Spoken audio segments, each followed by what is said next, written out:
Fortis ಆಸ್ಪತ್ರೆಯಿಂದ ಭಾರತದ ಅತ್ಯಂತ ವೇಗದ 3000 ಡಾಕ್ಟರ್ ವನ್ಸಿ XI ರೋಬೋಟಿಕ್ ಶಸ್ತ್ರಚಿಕಿತ್ಸೆಗಳ ನಿರ್ವಹಣೆಯ ಸಾಧನೆ ಬಗ್ಗೆ ಆರೋಗ್ಯ ಮತ್ತು ಕುಟುಂಬ ಕಲ್ಯಾಣ ಸಚಿವರಾಗಿರುವಂತಹ ಯುಟಿ ಖಾದರ್ ಭಾಗಿಯಾಗಿ ಉದ್ಘಾಟನೆಯನ್ನ ಮಾಡಿದ್ದಾರೆ.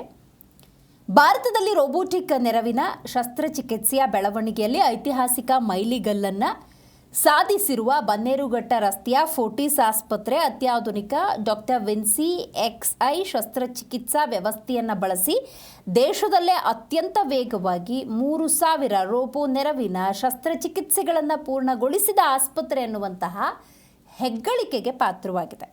ಈ ಮೈಲಿಗಲ್ಲು ಆಸ್ಪತ್ರೆಯ ಅತ್ಯುತ್ಕೃಷ್ಟ ವೈದ್ಯಕೀಯ ಸೇವೆ, ಶಸ್ತ್ರಚಿಕಿತ್ಸಾ ಕ್ಷೇತ್ರದಲ್ಲಿನ ನಾವೀನ್ಯತೆ, ಹಲವು ವಿಭಾಗಗಳಲ್ಲಿ ರೋಗಿಗಳಿಗೆ ಉತ್ತಮ ಚಿಕಿತ್ಸಾ ಫಲಿತಾಂಶಗಳನ್ನು ನೀಡುವಲ್ಲಿ ಸಂಸ್ಥೆ ಹೊಂದಿರುವಂತಹ ಬದ್ಧತೆಯನ್ನು ಪ್ರತಿಬಿಂಬಿಸುತ್ತೆ.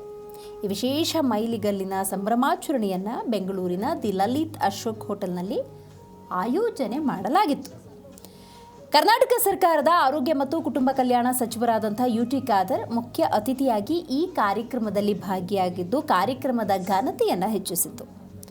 2018ರಲ್ಲಿ ತನ್ನ ರೋಬೋಟಿಕ್ ಶಸ್ತ್ರಚಿಕಿತ್ಸಾ ಕಾರ್ಯಕ್ರಮವನ್ನು ಪ್ರಾರಂಭಿಸಿದ ದಿನದಿಂದಲೂ ಆಸ್ಪತ್ರೆ ಯೂರಾಲಜಿ, ಮೂತ್ರಪಿಂಡ ಕಸಿ, ಗೈನಕಾಲಜಿ, ಸರ್ಜಿಕಲ್ ಆಂಕಾಲಜಿ, ಗ್ಯಾಸ್ಟ್ರೋ ಇಂಟ್ರಾಸ್ಟೈನಲ್ ಶಸ್ತ್ರಚಿಕಿತ್ಸೆ, ಬೆರಿಯಾಟ್ರಿಕ್ ಶಸ್ತ್ರಚಿಕಿತ್ಸೆ, ಹೃದಯ ಶಸ್ತ್ರಚಿಕಿತ್ಸೆ, ENT ಸೇರಿದ ಹಾಗೆ 12ಕ್ಕೂ ಹೆಚ್ಚು ವಿಭಾಗಗಳಲ್ಲಿ ಭಾರತದ ಅತ್ಯಂತ ಸಮಗ್ರ ರೋಬೋಟಿಕ್ ಶಸ್ತ್ರಚಿಕಿತ್ಸಾ ಕಾರ್ಯಕ್ರಮಗಳನ್ನು ನಿರ್ಮಿಸಿದೆ.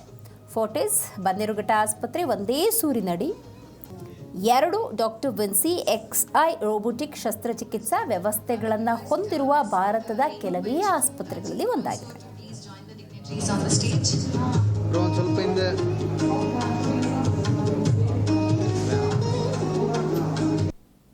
ಕರ್ನಾಟಕ ದೇಶದಲ್ಲಿ ಬೆಂಗಳೂರು ನಗರದಲ್ಲಿ ಸಾರ್ವಜನಿಕರಿಗೆ ನವೀನ ಆವಿಷ್ಕಾರವಾದ ಡಾವಿಂಚಿ ರೋಬೋಟನ್ನು ಅಳವಡಿಸಿಕೊಂಡು ಕ್ಲಿಷ್ಟವಾದ ಶಸ್ತ್ರಚಿಕಿತ್ಸೆಗೆ ಅನುಗುಣವಾಗಿರುವ ಒಂದು ಏನು ಪೇಷಂಟ್ ಇದ್ದಾರೆ ಅವ್ರಿಗೆ ಸಹಾಯ ಮಾಡೋಕ್ಕೆ ಅವಕಾಶ ಸಿಕ್ಕಿದೆ.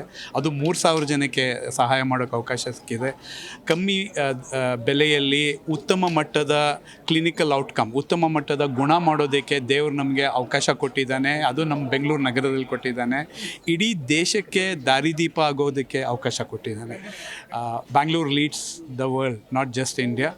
ಆ ಕಾರಣಕ್ಕೆ ಸಿಲಿಕಾನ್ ಸಿಟಿಗೆ ಕಂಪ್ಯಾಷನೇಟ್ ಹೆಲ್ತ್ ಕೇರಿನ ಒಂದು ಏನು ಎಡ್ಜ್ ಇದೆ ಅದನ್ನು ನಾವು ಫೋರ್ಟಿಸ್ ಆಸ್ಪತ್ರೆ ವತಿಯಿಂದ ಡಾವಿಂಚಿ ರೋಬೋಟ್ ಆವಿಷ್ಕಾರದಲ್ಲಿ ಈ ದಿನ ಯಾವ ನಮ್ಮ ಜನತೆಗೆ ಸಹಾಯ ಮಾಡೋಕ್ಕೆ ಅವಕಾಶ ಕೊಟ್ಟಿದೆ, ಬಹಳ ಸಂತೋಷ ಆಗಿದೆ. ಸರ್, ಆದರೂ ಕೂಡ ಎಷ್ಟು ಪೇಷಂಟನ್ನು ನೀವು ಈ ರೀತಿ ರೋಬೋಟ್ ಮೂಲಕ ಶಸ್ತ್ರಚಿಕಿತ್ಸೆ ಮಾಡಿದ್ದೀರಾ ಸರ್? ನಾವು ಈ ಆಸ್ಪತ್ರೆ ಪರವಾಗಿ 3000 ಮಾಡಿದ್ದೇವೆ. ನನ್ನ ಟೀಮ್ ಪರವಾಗಿ ಅದರಲ್ಲಿ ಅರ್ಧ ಅಂದರೆ 1500 ಟೀಮ್ ಯೂರಾಲಜಿ ಅವ್ರು ಮಾಡಿದ್ದಾರೆ. ಈಗ ದೇಶದ ಮಟ್ಟದಲ್ಲಿ ನೋಡಿದ್ರೆ ಅತಿಶಯವಾಗಿ ಕಳೆದ 2 ವರ್ಷದಲ್ಲಿ ಅತಿಶಯವಾಗಿ ಮಾಡಿರೋದು ನಾವೇ. ದೇಶದಲ್ಲಿ ಸುಮಾರು 10% ರೋಬೋಟಿಕ್ ಸರ್ಜರಿ ಬೆಂಗಳೂರಲ್ಲಿ ನಡೆಯುತ್ತೆ. ಆ 10%ಅಲ್ಲಿ ಪ್ರಮಾಣವಾಗಿ ಫೋರ್ಟಿಸ್ ಆಸ್ಪತ್ರೆಯಲ್ಲಿ ನಡೆಯುತ್ತೆ. ಓಕೆ, ಜನರು ಎಷ್ಟು ನಂಬಿಕೆಯಿಂದ ಬರ್ಬೋದು ಸರ್? ಯಾಕಂದರೆ ನಿಮಗೆ ಗೊತ್ತು, ವೈದ್ಯರಂದರೆ ಬರ್ತಾರೆ, ಬಟ್ ಇದನ್ನು ನಂಬ್ಕೊಂಡು ಹೇಗೆ ಬರ್ಬೋದು ಸರ್? ಈಗ ರೋಬೋಟು ತಾನೇ ಏನೂ ಆಪ್ರೇಟ್ ಮಾಡಲ್ಲ. ಹೆಂಗೆ ಅಂದರೆ ನೀವು ಮರ್ಸಿಡೀಸ್ ಕಾರ್ ತೊಗೊಂಡು ಡ್ರೈವರ್ ಬೇಕು. ಸೊ ಎಷ್ಟೇ ದೊಡ್ಡ ಆವಿಷ್ಕಾರ ಆದರೂ ಸರ್ಜನ್ನೇ ಬೇಕಾಗುತ್ತೆ. ಸರ್ಜನ್ ಉತ್ತಮವಾಗಿ ಮಾಡೋದಕ್ಕೆ ರೋಬೋಟು ಸಹಾಯ ಮಾಡುತ್ತೆ. ರೋಬೋಟ್ ತಾನೇ ಆಪ್ರೇಟ್ ಮಾಡಲ್ಲ. ನಿಮ್ಮ ನಂಬಿಕೆ ಬಗ್ಗೆ ಏನು ಹೇಳಿದಿರಿ,